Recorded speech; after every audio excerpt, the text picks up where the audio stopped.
Welcome back to Fostering Communication with Call Dad, the show where we get honest about our people, our service, and what it takes to serve like family.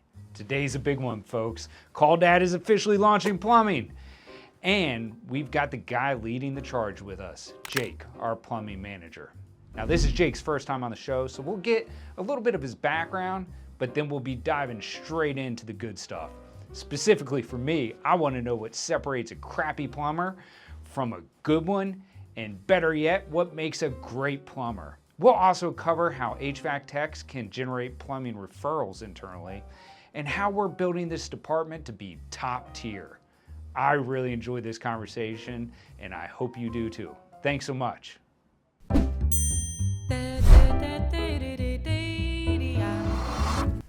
Oh, take one right to the eyeball. This glove is terrible. We need to find out whose glove this is. Is this Brian's glove? Oh, I wonder if it just came in like with Brian's hand. You see what a good boss I am? I gave you my The glove. good glove. The good glove. That's what a dad would do. Yeah. Oh, we're rolling? Look, I can't even get this. Sorry about that. All right. Well, we've got Jake, not from State Farm. Not from State Farm, but Jake the plumber with us today, Yeah. right? Big news coming across to the Call Dad family is Call Dad is officially launching The plumbing department. Sweet. All right. And you are officially the plumbing manager here at Call Dad now. That's correct, yeah.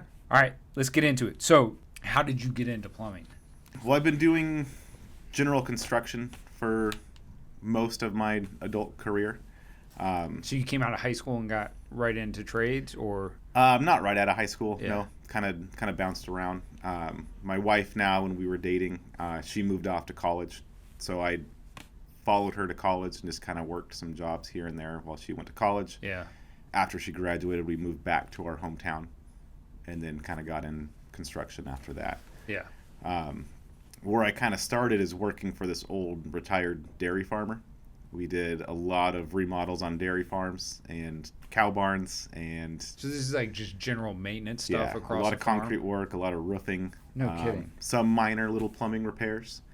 But then after that, not really steady work, a lot of weather permitting. Yeah. And then we had our first child, my son. This is Pacific Northwest, right? Yeah, so Pacific Northwest. Weather permitting is temperature based or just rain? Rain, Yeah. rain, Yeah. wind. We're running 50-foot sheets of metal for roofing on a barn. Yeah. And if it's wet, it's windy, you're not working. And it's always wet. And it's windy always wet out there. and windy. So I had a new baby at home, and kind of things just wasn't working well at that job. Just took an apprenticeship at a plumbing shop that was right down the street from my house. Yeah. Very convenient. So that was just proximity based. So work was slow Work was at the slow. dairy farm. Never Yeah. thought that would come out of my mouth. Work was slow at the dairy farm. Yep. So Cow's not producing. so you saw this apprenticeship right by your home. Yeah, So and it was close kind of proximity. just at that point needing a more consistent Yeah. career over a job. Yeah. So Did you know about the plumbing trade at all, or is just no, yeah? didn't even really think about it. We never called a plumber growing up. Yeah. So never even really crossed my mind. Yeah. So bunch of applicants applied for that position. They had 2 spots open. I was fortunate enough to get one of those apprentice positions, and then quickly just climbed up the ladder. Yeah. With having a new kid at home and owning my own home, I had to work harder than some of the younger apprentices at Yeah. that time. So Did you like the trade immediately? Like, were you like, oh, this clicks and makes sense for me? Or was it something that you learned over a period of time to like? it really clicked fast with me. Yeah. I've been working with my hands for years headed up to that. Yeah. So I was familiar with tools, comfortable with tools, not afraid to get dirty. Working in a dairy farm, you get dirty getting out of your truck. so crawling under houses It was did not faze you at all. no big deal. That's pretty funny. All right. So what types of plumbing work or environments shaped you early on? Were there specific aspects of plumbing that you like really influenced the way that you progressed in your career?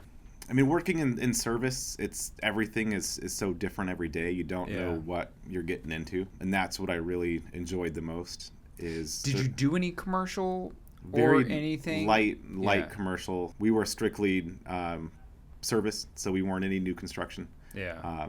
But every day was different. So I'm not punching a clock, sitting there doing the same thing, and then going home. So different houses, different service call. That's what I really latched on to first, is just the excitement of a new call, new day, new job. Yeah. Was there a specific, now this is unique because a lot of times, especially in the trades, right, you can always think about that person that taught you the trade. Was there a specific mentor that you had that was like always with you throughout the years? Was it something that you were thrown into the truck by yourself and, it was more the experience of figuring this stuff out by what level of influence did a person or a situation have on you specifically for plumbing over the years? Yeah, so there's been kind of two main ones. So for the whole time in my career, I've worked at 3 plumbing companies. Yeah. One was really short here before I started at Call Dad. Yeah. But my first company, I was there for 10 years. I guess technically you can't say 4 because we're not a plumbing company as of this recording.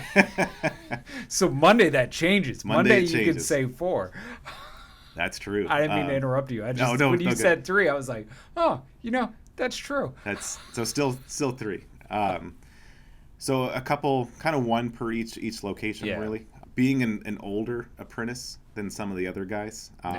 Even some of the journeymen were younger than me, so that was a little humbling too. Yeah. But my best friend now ever since I started at that first company, he was my journeyman that I worked with the most, and we hit it off. We became best friends, and you guys went through it together. He was already a licensed plumber. Okay, so he was a mentor above you. Yeah. Okay. Right. He's a few years younger than me, but he had been in the trade since he got out of high school. Yeah. So he had that going for him. But he was willing to help out. We had similar interests. We lived down the street from each other, so I leaned on him pretty heavy. And this was before smartphones, before tablets, before YouTube. So when you get thrown into a truck in the service world, back then you couldn't just pull up your phone. Oh, how do I do this? I had to make some phone calls on the flip phone and figure it out. Did you talk plumbing just during work hours, or with that relationship, were you talking about plumbing outside of work hours as well? We still, to this day, talk plumbing. Yeah. He's mostly in the HVAC world now. Yeah. But that's still, family is big in our conversations, but it still kind of comes down to either plumbing or those good old days we'll call of the plumbing when we first got into it, what kind of stuff we did and came across. And I try and express this to apprentices every opportunity I get, but finding a buddy, a mentor, whatever it is, like early on, and having that person that you can grow with is so critical to success. And then also taking that mentality outside of just the working hours. I'm not saying like you have to be addicted to it or spend every waking moment focused on it, but if you care about the trade and you want to succeed, like through big things, not just have a clock in, clock out job, like having those relationships inside and outside of work are just so important. Yeah, and I feel the trades have really taken a big turn since I got into it. Yeah. You hear horror stories of journeymen treating apprentices so bad. Correct. And now it's kind of flipped, because before the mentality would be that I was treated bad, I'm going to treat my apprentices bad. But it's kind of flipped to where now everyone's kind of taking care of the new guys coming in. Yeah. All right. What was your perspective on Call Dad? What was your perspective on me when you first got introduced to us and, we started talking about the plumbing opportunity here? Yeah, so it was kind of an interesting story coming here. The last company I worked with in Arizona before I moved out here, which is how I got connection with you. Yeah. He texted me back in April or so saying, hey, I met this guy. He owns his own company out in the Carolinas. It's an HVAC company looking at doing plumbing. He's got 8 locations. I gave him information. After that, You're like, thanks for the heads up, man. Appreciate that.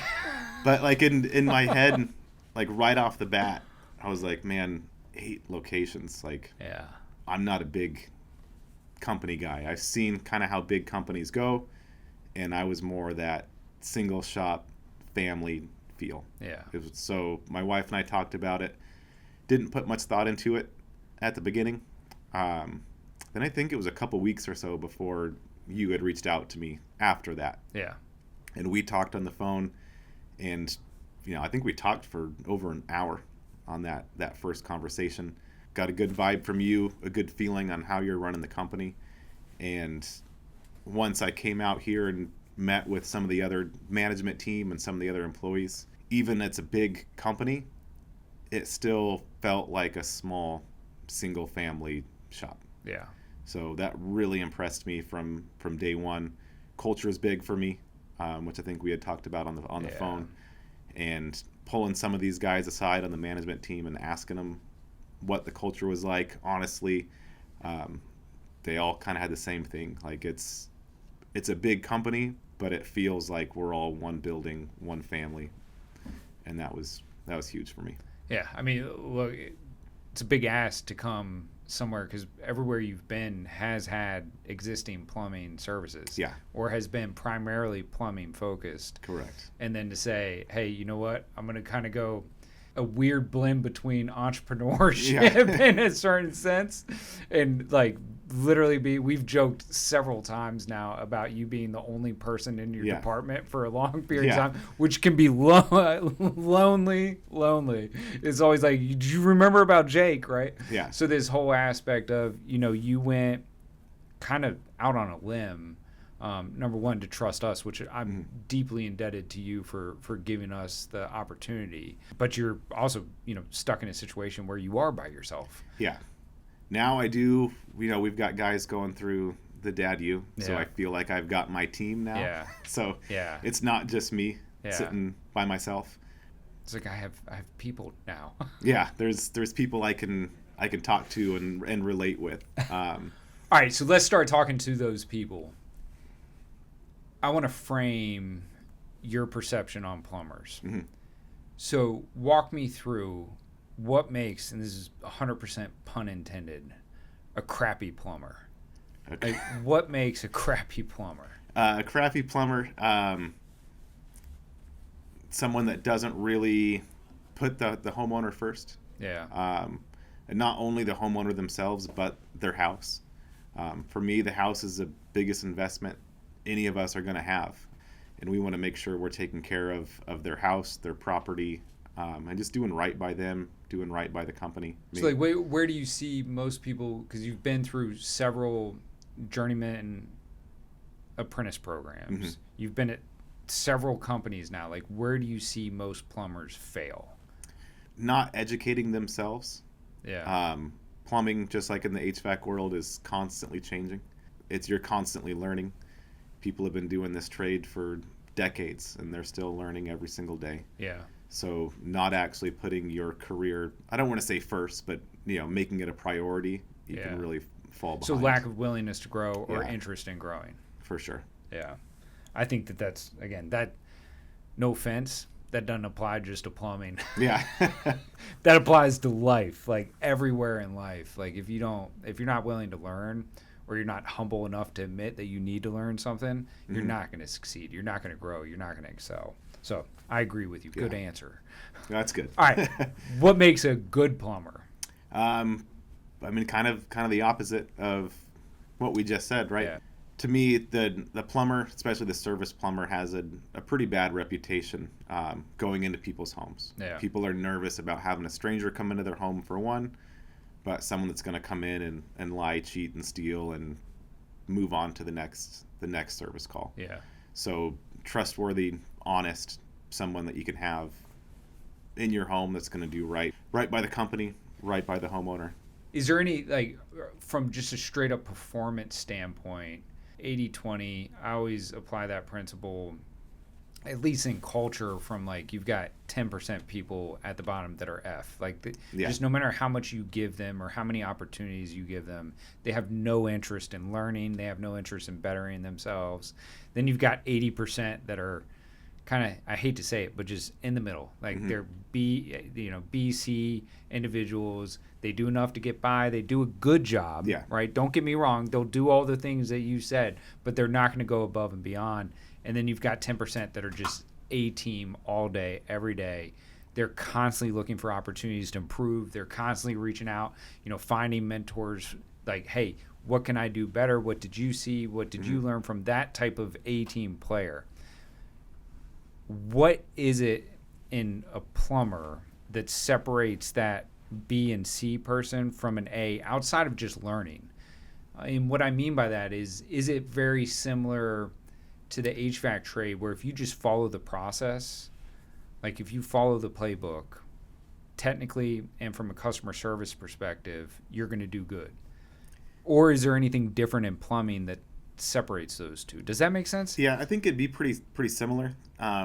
The big thing for me would be pride in your job and what you do. Yeah. A lot of the HVAC stuff is going to be tucked away in the attic, in the crawl space, outside. You're not going to see it. Yeah. Most of what we're doing in the plumbing world, the homeowners are seeing it every single day.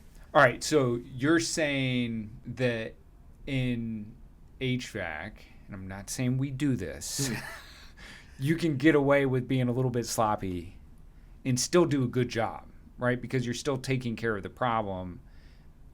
But in the plumbing world, a lot of times it's not, it's like front and center. Like you're washing your hands under that faucet every single day. So you have to take pride beyond just fixing the problem. You have to take, I don't know, appearance approach as well. Is that what you're saying? Yeah. So if you're installing a furnace in the attic and something's slightly crooked, homeowner might never notice it. Yeah. Technician might not even notice it. But if you're installing that faucet and it's crooked, that homeowner is going to see it. Yeah. Every single day. They're going to walk past all those plumbing fixtures every day that's crooked or not done correctly and see it. Yeah, that's interesting. Is that something, like, how do you teach that? I don't really know how you would teach that. Yeah. I mean, so is it one of those innate things that you're born with? Is that like attention to detail? Attention to detail. Yeah. But still that kind of goes back onto the journeyman or the trainer that's working with that apprentice. It is a big deal to make things look nice. Yeah. But it's like, how many times can you have that faucet is crooked conversation? Yeah. But, going into people's houses as well, as the service plumber, seeing something that's crooked and fixing it for them. Yeah. Or kind of coming in and saving the day with something they can't do themselves. It's funny because my wife and I, my wife knows this about me, just perfectionist personality is like, if I go in, I'm immediately like, I can look at all the molding, I can look at all the tile work, like I can see all the imperfections in it almost immediately. She would never pay attention to any of that stuff. And it's like, I wonder, is it sometimes like, is that just my personality? Like, am I obsessed with perfection in appearance? Like everything has to be symmetrical. Yeah. Like, is that a problem, or is it somehow how my dad raised me that like could be a little I did both. something like it's Forrest Gump. It's a little mix of both. But what's kind of funny, if you got two people in the home, you can tell that one of them will really care about things looking nice and straight and clean and nice copper joints, and some people are just I don't care, it's a faucet, just. All right, so what do you do in that circumstance if a customer tells you, hey, I don't care, just put it in? I'm still going to make it look perfect right? and straight, because for me and how I operate, it'll bug me at night or once I leave if something didn't look nice in someone else's house that I did. And the other point is, I was talking to one of the guys, one of the apprentices, and he was asking some guys at his church about switching from HVAC to plumbing. Yeah. And trying to get if it was a good idea for him. And the guy told him, I'll give you some advice. Some of the guys from his church. From churches. Is this God he was talking to? No, I think just a mentor. I was asking this guy at church. We were the only ones in there. But he said that in the last 6 months, he's had a plumber in his house 4 times. Yeah. And he's had the HVAC guy once. Yeah. So that's going to be a lot more houses he's going into, a lot more service calls. Yeah. So just the opportunities. Opportunities, yeah. But that also goes back to the if we're not consistent in the service and we don't take the same level of care that we have with everything else that we do, it's going to be 4 more opportunities to mess up. Yeah.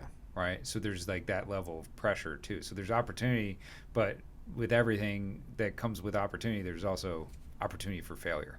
Yeah. And what you want to is, in my mindset, running a service call, is I might not be the next plumber that comes into this house. Yeah. So I don't want that next plumber to criticize the work I did in front of that homeowner. Yeah.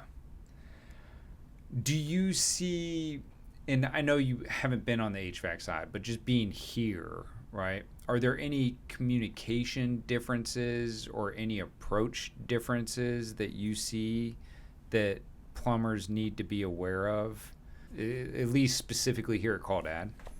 Running the service call is pretty much going to be the same operation. We're just dealing with water instead of air, but the same process goes into it. Big thing here at Call Dad I've noticed is just the care of the job that they're going into. Yeah. Putting the homeowner first, treating them like family, and that's going to translate to both plumbing and HVAC. Yeah. All right.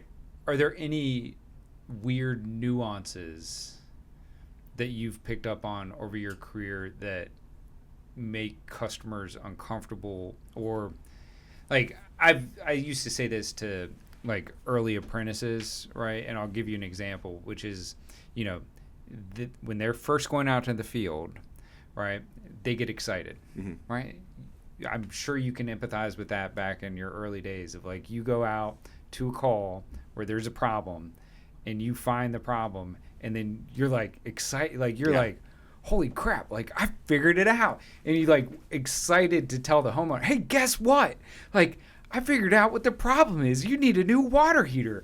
And it's like, do you think the homeowner is excited about, the potential cost, right? That is not a happy moment for the homeowner, but it's happy for you because you know that you've solved the problem. Yeah. Are there any weird nuances in plumbing that apprentices and plumbing technicians need to be cognizant of as it relates to communication with homeowners? Does that make sense? Yeah. I mean, one of the things, the plumber coming into the home is usually not a good day for the homeowner. Yeah. And I'd always joke on that on the door. I'd knock on the door, ask how they're doing. If they say good, I'm like, well, usually people aren't happy when the plumber shows up at their door. So we have to go in there, figure out the issue, fix the issue, and then just kind of be a shoulder for them too, because either they've got water damage in the home or no hot water or drains backing up. It's not a fun experience to call a plumber. So we're trying to make it as best we can for them, so when we leave, they're happy. Yeah. All right, let's transition that into the class that you're dealing with right now. Like, what would you say your main focus of this class 1 was? Confidence. Yeah. In the trade. These guys have been working on HVAC for different timing for different techs, and to have a career and then switch and completely start over in a new trade can be daunting and nerve-wracking, not knowing if you're going to perform well at this new trade compared to what you were doing. So just getting their confidence up and getting them excited. Yeah, so just giving them the basics. Yeah. And then letting them know that they have somebody to reach out to. Yeah. And letting them know that I want to see them succeed. When they figure out that issue in the house, instead of running to the homeowner, I want them to call me and let me know, hey, I figured this out. This is what it was. And just, I want them to be excited, and I want them to reach out. And You kind of mentioned this in passing. I'm going to put words in your mouth. Yeah. But you alluded to that you were impressed with the engagement out of the first class that you've had. What did that tell you about Call Dad and our culture? It showed me a lot, and kind of made me really believe in this Dad U program, that it actually it works, and it works well. Yeah. And it's not just something to take lightly, or that you guys are hiring anybody and everybody off the street. Like, there's an intense process to get hired on here and to be picked for these programs. To see the excitement level from these guys, that they're wanting to learn, they're asking the right questions, they're wanting to put their hands on stuff. Yeah. Because I'm sure you never said this to me, but if I was in your shoes, I would think like, oh man, they're going to take all the worst HVAC techs and be like, here, go to plumbing, have fun. Good luck, Jake. Like, so there, I don't know if you ever like consciously thought that, but there had to be part of you that like, oh gosh, what am I getting into here? Yeah. Did that happen? Did you ever think that, or did that ever cross your mind? It didn't really cross my mind, because from talking to different guys here, like you said, you've got the A players, the B players, the C players. Yeah. But it seems like the guys that aren't cutting it for the culture or anything else kind of weed themselves out. Correct. They're already out. They're already out. Yeah. So I wasn't thinking I was going to get the bottom of the barrel. Yeah. I was thinking I was going to get guys that want to get a change, or maybe they don't like the HVAC side of things. Yeah. I'm all about giving people second chances, but back to like that F example, it's like, would you be comfortable putting an F team player in a customer's house? No. Yeah. And that's the decision that we have to make as an organization. So yeah, if you're an office only business and you're just pushing paper, like you can allow an F team player to exist for a period of time. But when we're putting an employee in a customer's home to take like the most intimate areas of somebody's like personal space, like, sorry, F team players, no option. So, and it's a safety issue too. So I mean, plumbing and HVAC, there's gas going to these units, and electricity and water, and it's not something to be taken lightly. All right, what?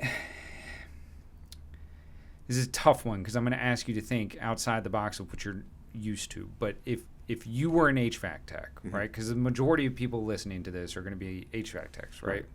If you were an HVAC tech and you now knew that you had a plumbing department as part of the organization, how would you be communicating that to the customer in a thoughtful way? So you're not coming across as pushy. You're not coming across as like trying to sell something. Like, you're still adhering to our core values as an organization, but you want to be looking out for things and at least mentioning things. Like, how would you approach that if you were a tech? The biggest thing is maintenance. Every homeowner knows they need to maintenance their HVAC system. They need to change their filters, clean their outdoor units, whatever that might be. A lot of people don't realize that you have the same maintenance and service work to do to the water heater or other parts of the plumbing system. So just education. Yeah. If I'm up in the attic doing a maintenance, doing a demand call, no cool, no heat, and I see a water tank, right, in the attic, is there something, like, can I look and see if there's water in the pan? Can I look and see if there's looking for water in the pan or any other kind of water leaks or stains on the unit itself. And water heaters generally last about 10 to 12 years. Yeah. So there's a year manufacture date on the water heaters. Just taking a look at that and just even bring it up to the homeowner.